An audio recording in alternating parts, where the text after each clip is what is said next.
लाइफआ जेरैबायदि गाजा गोमजामोन खिन्थु बिनि उनावनो खिन्थु सिमिलारलि बे खमायलांबाय खिन्थु दिनै 400 हेक्टरनिबो एनक्रोचमेन्ट जादों बे स्वाभाबिक बे खोन्थाया मानोना थांनाय 34 बोसोर जोंनि बर'लेण्ड मुभमेन्टनि जाहोनाव बे गोबां गोहोम गोग्लैदों दा 34 बोसोरावहाय जोंनि मुभमेन्टनि समाव जोङो जाबायदि खोमानानै लाबाय बेखौ जोङो 3 बोसोराव रिकभार खालामनाया गोरलै नङा अब्लाबो रायजो राजाफ्रा साफ्रोमबो खौसेथिब्ला मानव गेदेर प्रमद बर' बिथाङा जाबायदि गोसो गुदुङै भिजन आरो मिशनखौ नोजोर होनानै खामानि मावगासिनो दङ 3 बोसोराव जों जाबायदि रिकभार खालामदों जोंनो हाग्रामानि बायदि 17 बोसोर नाङा 17 बोसोराव बिथाङा डिस्ट्रयसो खालामनानै गालांदों जोंनो 17 बोसोर नाङा जोङो मोननैथाम जुदि नायनो हायोब्ला जों सेल्फ इन्टारेस्टनि थाखाय बेखौ बुङाखै जेरै नोंथाङा मोनसे नाय 17 बोसोरावहाय बिपिएफआ जोंनि जोहोलाव जोहोलावजोफोरनि सोलोंथाइखौ मालाबाबो नोजोर होआखै इभेन बिथांमोना ड्राग्स जौ एन्टि ससियेल एलिमेन्टफोरजों मेलाफ्राव इनभल्भ जाहोनानै गथ'फोरखौ फरायनायनिफ्राय जानगार होदोंमोन बे बोसोरथामाव जोङो दुबबांनो नागिराखै बेवहाय जोंनि आखाइ दङ होननानै खिन्थु सान्थि गायसननाय लोगो लोगोनो इनभाइरनमेन्टआ क्लिन जानाय लोगो लोगोनो सिटुएसना काम डाउन जानाय लोगो लोगोनो 133 बर' सेंग्रा सिख्लाफ्रा दिनै एपिएससि मेइन एग्जामावहाय पास जानो हादों बेनिफ्रायथ' वार्नथार्डआ निस्सय जोंना भाइभायावबो पास जागोन मक इन्टारभिउआवबो थारमाने बोसोराव जोङो जुदि 40-50 बेफोरबायदि पास खालामलांबाय थानायबा जोंखौ सोर लाखिनो हागोन रावबो लाखिनो हाया जायखिजाया माने बे एनक्रोचमेन्टनि थाखाय इनक्रोचमेन्टआ प्रप'ज रिजार्भ फरेस्टनि बाथ्रा दं रिजार्भ फरेस्टआव इनक्रोचमेन्ट खालामनायनि फिथाइखौ हाइकर्टआनो होगासिनो दंखायो गतिके कमप्रमाइस खालामनायनि बाथ्रा थानो हाया बेनो जोंनिया जायगा नायनानै जोंनि लेखा रोङै मानसिफ्रा बा जुगामियै मोनसे जायगायावनो थानानै रायजो जानो रोङै माखासे जोंनियावबो मानसि दङ बिथांमोना देवानिफ्रा जोंनि माने गुरै गोसोनि बिदा फंबायफोरखौ साल सलननि गेजेरजों बा मोनसे चक्र माबानानै सोनानै हाग्रा बिफानखौ फोजोबनायनि माबा खालामदों जों कमप्रमाइस खालामा खिन्थु हाग्राया हाग्रायै थानांगौ जों मानसिया मानसियैनो थानांगोन दिनै जोंनि स्टार्टिंसो 170 सानिख्रुइबो बांसिन एक्स एनएलएफबि सेंग्रा सिख्लाफ्रा जोंनाव जइन जागोन थारमाने 170 फेमिलिया जोंनाव जइन जानो थांगासिनो दङ 4 तारिखआव जोंनाव 300निख्रुइबो बांसिन एनएलएफबिफोर चिराङाव जइन जागोन बेफोरबायदिनो जालांबाय थागोन मानोना दिनै सोदांनायखौ सोलायनायखौ गुरस्लायनायखौ बयबो लुबैदों नंखायनो हाग्रामाया दिनै खर' गुदुं जानानै दङ आं दाखालिनिफ्राय बुंगासिनो दङ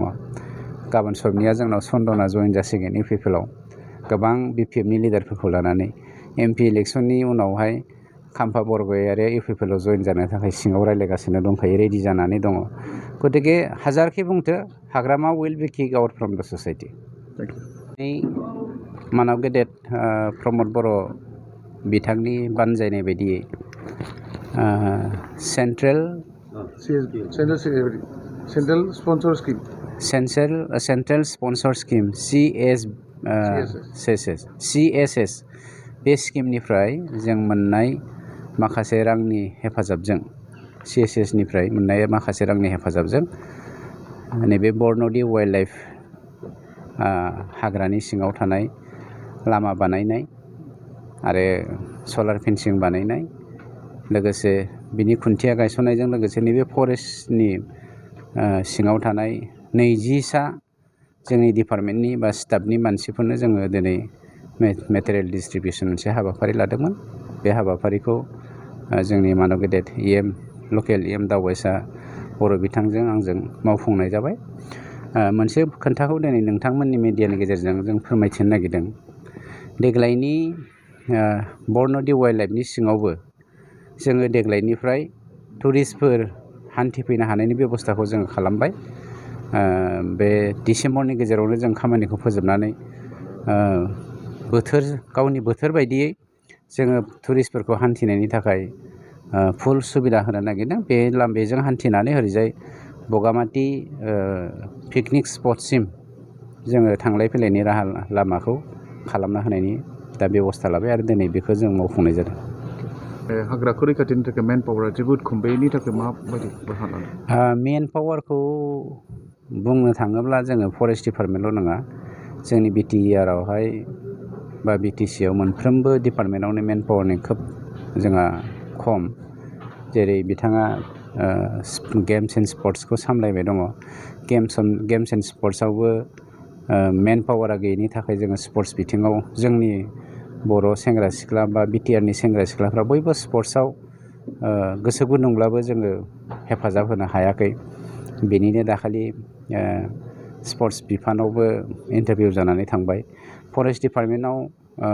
447टा जोंनियावहाय पस्ट खालि दा जानानै दङ बे पस्ट खालिखौ जों फिलआप खालामोब्ला जोंनि मेन पावारा जथेस्थ' जोबगोन सर्टेजआ जोबनानै फैगोन बेखौ जोङो आसा खालामदों गतिके जालांबाय थागोन बिदिनो जों दा बोसोरथामल' मोनदों बोसोरथामाव जों बहुत खामानि मावदों मेनलि हाग्राखौ रैखाथि होबासो जोंनि हारिखौ जों रैखाथि होनो हागोन मानोना हाग्रायानो जोंनि लिगेसि माने जोंनि हारिनि जोङो हाजार 7,000 बोसोर जों रायजो जानायनि उनावबो गावनि हालामनि हाग्रा बिफानखौ जोङो रैखाथि होनो सोलोंबोआखै दा नोंथांमोननि मेडियानि गेजेरजों जोंनि हारियाबो बेखौ अनसायनो सोलोंनांसिगौ होननानै आं मेसेज होबाय गोजोनथाव खौरां बाजाज बाइक लानो गोसो गुदुं सुबुंफोरनि थाखाय क'क्राझार नोगोराव थानाय दावहारु अट' एजेन्सिया फैगौ 16, 17, 18 आरो 19 नभेम्बरसिम दिवाली धामाका अफार्स आरो लोगोसे मेगा लन काम एक्सचेन्ज मेला होगासिनो दं दावहारु अट' एजेन्सियाव बायगिरि बिथांमोना लवेस्ट डाउन पेमेन्ट होनानै बाइक लानो हागोन आरो एक्सचेन्जनि खाबुआबो एभेलेबेल जागोन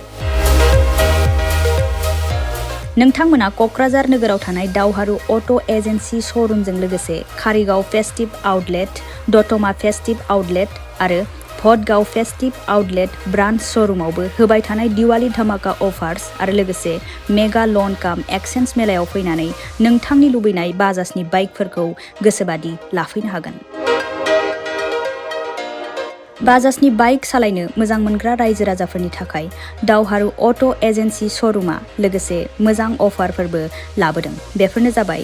free assured gift free seat cover 5 litre petrol free गंनै helmet free 12 times free washing coupon आरो बाइक बायगिरिफोरनो बाइकखौ मोजाङै साखोन सिखोन लाखिनो थाखाय 12 टाइम्स फ्री वाशिं कुपनबो हरनाय जागोन